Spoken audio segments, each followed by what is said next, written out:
Why does a team with two talented pilots like Leclerc and Hamilton still unable to fight from you with McLaren and Red Bull? What is failing in Ferrari in 2025? Ferrari's story in 2025 seemed written with redemption ink. The announcement of Lewis Hamilton's arrival to Maranello had generated a wave of enthusiasm that was not seen in years. It was the dream signing, the symbol that Ferrari wanted to return to the top, not only with words but with facts. The team bet on a combination of proven talent and extreme experience to finally break with the competitive stagnation of the last decade. Charles Leclerc, consolidated as the team leader after Carlos Sainz's departure, would now share garage with one of the greatest pilots of all time. Everything was prepared for 2025 to be the season in which Ferrari stopped looking towards the past with nostalgia and began building a present winner. The car, the SF25, was presented with high expectations. There was talk of a renewed chassis, improvements in the aerodynamic package, and a redesign in the suspension to offer more predictable behavior, especially in medium and high-speed curves. The first signs from the tests in Bahrain had been mixed. Good rhythm in long batches, some rapid balance problems, but in general, a platform that offered margin to work. However, from the first laps in Albert Park, something did not fit at all. Hamilton, who was still adapting to a car philosophy other than Mercedes, could not connect with the car. And in Miami, that disagreement became impossible to ignore. On Friday of the Miami GP represented the clearest moment of dissonance between what Ferrari promised and what he was really delivering. In the only free training session limited by the sprint format of the weekend, Charles Leclerc achieved a second place that, at first glance, might seem positive. He was less than 4/10 from the session leader, Oscar Piastri. But that result hid a much more worrying reality. The red flag caused by the accident of Oliver Bearman interrupted the progression of many pilots, and left contenders like Lando Norris without a quick return, which completely distorted the timetable. In short, Leclerc's performance was more circumstantial than revealing. Hamilton, meanwhile, could barely be in the 13th post. This position not only reflected the fact that he is still adjusted to his new technical environment, but also a lack of confidence in the car response. Throughout the session, his body language within the cockpit and the conversations with his engineer denoted frustration. Trust, that invisible but vital element for any elite pilot, was simply not there. Despite the joint work in simulator, the telemetry hours shared with Leclerc and the simulations on the track, the British still felt like a stranger inside the SF25. And then the sprint classification arrived, a key moment where Ferrari should show that, under pressure, he could be with the best. But he didn't. Leclerc could only be 6th, being more than 3/10 of Kimi Antonelli, a rookie who achieved his first pole in the category. That distance, in a session as millimeter as the sprint classification, is significant. Hamilton remained behind his teammate, which, added to the general result, confirmed that Ferrari was not prepared to dispute the honor positions consistently. The contrast with direct rivals was brutal. While McLaren and Mercedes showed solidity and adaptability even in compressed and changing sessions, Ferrari seemed to keep looking for answers. There were no clear signs of technical progress or strategies that made a difference. The team looked reactive, not proactive. And that, in a Formula One as tight as the current one, is a sentence of mediocrity. Ferrari arrived in Miami with the intention of consolidating himself as a contender to the title, but instead, he evidenced a structural fragility that threatens to compromise the entire season. The promise of the beginning, full of illusion, faced a harsh reality. The SF25 is not at the expected level, and the Hamilton integration process is much more complex than anyone in Maranello had anticipated. Miami, more than a race, was an alarm that cannot be ignored. Ferrari's real drama in 2025 lies only in his lack of results, but in the deep and systemic root of the problems he faces. Unlike other seasons, where errors were easily attributable to bad strategy decisions or specific failures in boxes, this year the enemy is in the very heart of the SF25. A car that does not have a soul, which changes behavior without prior notice, and that is so unpredictable for engineers as frustrating for pilots. Charles Leclerc's statements after the sprint classification in Miami are the reflection of that technical impotence. The rhythm is simply not there, it affects all curves. It is not just a specific point. We do not understand why the car reacts like this. This statement, which could sound generic, contains a very clear message. Ferrari has lost control of the fundamental variables of its car. In a category where every aerodynamic detail and every suspension adjustment tell, not knowing certainly why your car is fast in a curve but unstable in the following, is a direct condemnation of competitive failure. Technical, the SF25 shows an erratic pattern that changes from one circuit to another, which prevents establishing a consistent setting base. In Australia, the problems focused on passing through medium curve, with a lack of traction when leaving the forks. In China, the car seemed to work better, until excessively overwhelming behavior appeared in the second sector of the Shanghai circuit. In Miami, weakness became stability and strong braking. This variability points to a lack of correlation between the wind tunnel data, the simulations by CFD, and the real behavior of the car on the track. Something is failing in the process of validating the evolution of the car. This translates into an even more stressful work process for pilots. Lewis Hamilton has tried to replicate the braking style and entry into Leclerc curve, releasing the accelerator earlier to gain minimal speed. And although that allowed him to be closer to Monegasco in China, the fact that he has to modify his natural pilot is already an alarm signal. Hamilton, a pilot accustomed to a car that responds to his hands with surgical precision, now fights a chassis that does not clearly communicate what is happening under him.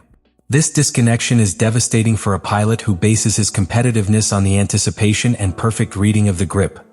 But Ferrari's problems are not limited to the mechanical. At the strategic level, the team has once again showed signs of indecision, slow reaction, and, in some cases, directly questionable decisions. In the Australian GP, the strategy of staying on the track under rain longer than the rest of the platoon resulted in a loss of positions that could not be recovered. In Miami, the lack of adaptation to the sprint format, where every minute counts and there is no room for trial and error, left the team exposed to better prepared rivals to respond under pressure. And while the excuse of the adaptation to a new format can be valid once, it is not when career is repeated after career. The most dangerous consequence of all this is that pilots are losing confidence in the system. Leclerc, who has always been loyal and measured in his public criticism, begins to show signs of tiredness. Hamilton, meanwhile, continues to maintain a diplomatic posture, but its language in the briefings and on the radio of the team reflects growing frustration. Both know they have talent, but without a reliable machine under their hands, that talent is diluted. In addition, there is an external factor that increases the pressure: the constant comparison with McLaren and Mercedes. While they develop their cars with solid and clear steps, Ferrari seems to advance blindly without a fixed course. McLaren, for example, has opted for an aggressive but coherent evolution of the MCL39, with visible results from the first race. Mercedes, with a less dominant car, has managed to build consistency thanks to a methodical technical approach. Ferrari, on the other hand, seems caught in a cycle where each update is a shot in the dark. The SF25, far from being a weapon for the championship, has become a problem to solve.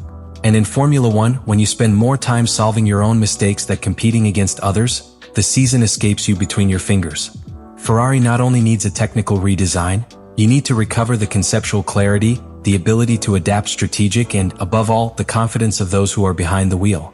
Because if that does not happen soon, 2025 could be remembered not as the year of redemption, but as another chapter in the recent history of disappointments of the Scuderia. To thoroughly understand the drama that Ferrari is going through, it is essential to look beyond Maranello.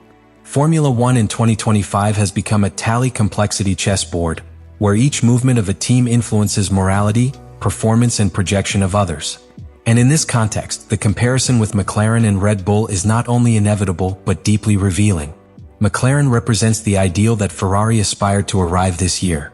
After conquering the Builder Championship in 2024, the Woking team did not settle for staying. It redoubled efforts. The new MCL39 is not a simple continuation of the car of the previous year, but an aggressive evolution designed with a clear philosophy: maximize each car area from the first Grand Prix. They did it without compromising reliability or balance, and with the clarity that their starting point was already a winning base. The result has translated into a car that dominates in mixed conditions, shines in classification, and has a sustained race rhythm.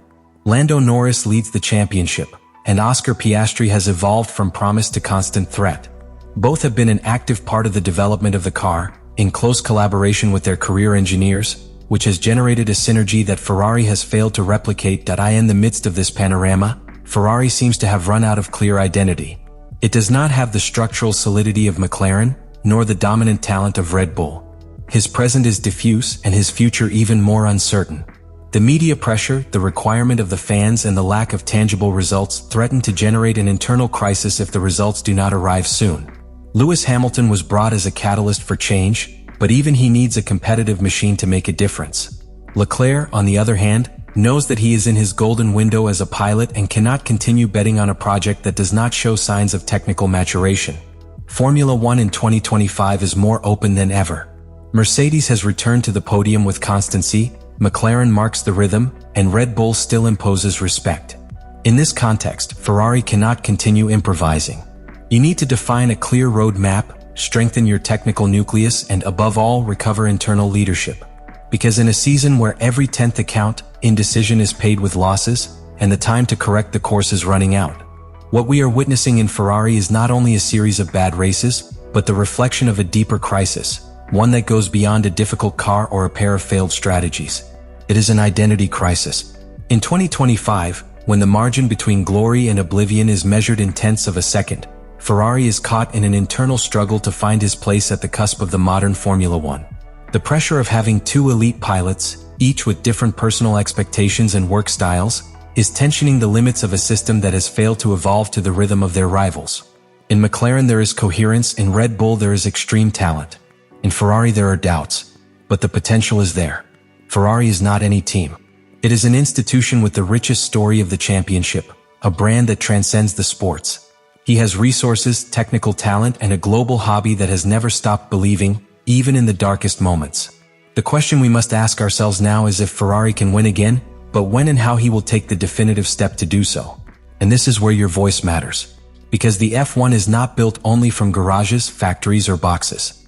It feeds on the analysis, of the debate, of the critical thinking of those who, like you, follow each session, every race, every decision. What do you think is Ferrari's real problem? Is the car, management, structure, mentality? How do you think the team should react before it is too late? And you would continue betting on this duo of pilots for 2026? The conversation is just beginning. And now it's your turn to be part of it. Leave your opinion with arguments, with ideas, with perspective. Help us to build a community where Formula One is analyzed with the same passion with which it runs.